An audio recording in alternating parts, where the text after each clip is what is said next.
ರಾಜ್ಯ ಸರ್ಕಾರದಿಂದ ಗೋಹತ್ಯೆ ಮತಾಂತರ ಕಾಯ್ದೆ ವಾಪಸ್ ವಿಚಾರ ಸಂಬಂಧ ಉಡುಪಿ ಪೇಜಾವರ ವಿಶ್ವಪ್ರಸನ್ನ ತೀರ್ಥ ಸ್ವಾಮೀಜಿ ಅವರು ಸಿಡಿಮಿಡಿಗೊಂಡಿದ್ದಾರೆ.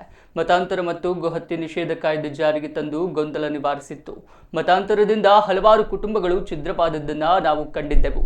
ಇಂತಹ ಸಮಸ್ಯೆಗಳನ್ನು ಗಮನಿಸಿ ಹಿಂದಿನ ಸರ್ಕಾರ ಗೋಹತ್ಯೆ ನಿಷೇಧ ಕಾಯ್ದೆ ಜಾರಿಗೆ ತಂದಿತ್ತು. ಹೊಸ ಸರ್ಕಾರ ಎರಡೂ ಕಾಯ್ದೆಗಳನ್ನು ಹಿಂಪಡೆಯುವ ನಿರ್ಧಾರ ಮಾಡಿದೆ. ಇದು ಅತ್ಯಂತ ಕಳವಳಕಾರಿ ಸಂಗತಿ ಎಂದು ಹೇಳಿದ್ದಾರೆ. ವೈಮನಸ್ಸೆ ಉಂಟಾಗಿ ಕುಟುಂಬವೇ ಛಿದ್ರವಾಗುವ ಪ್ರಸಂಗ ಒದಗಿ ಬಂದಿತ್ತು ಈ ಮತಾಂತರದ ಹಾವಳಿಯಿಂದಾಗಿ. ಅದನ್ನು ತಪ್ಪಿಸುವುದಕ್ಕೋಸ್ಕರ ಮತಾಂತರ ನಿಷೇಧದ ಕಾಯ್ದೆಯನ್ನು ತಂದದ್ದಿತ್ತು. ಇನ್ನೊಂದು ಗೋಹತ್ಯಾ ನಿಷೇಧ ಕಾನೂನು.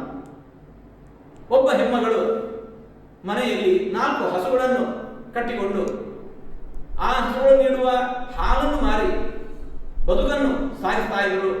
ಇಂತಹ ಅನೇಕ ಕುಟುಂಬಗಳು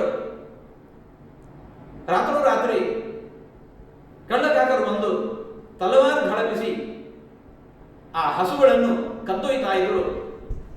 ನಾಳೆ ದಿವಸ ಆ ತಾಯಿಗೆ ಬದುಕನ್ನು ಸಾಗಿಸುವ ಯಾವ ಆಧಾರವೂ ಇಲ್ಲ.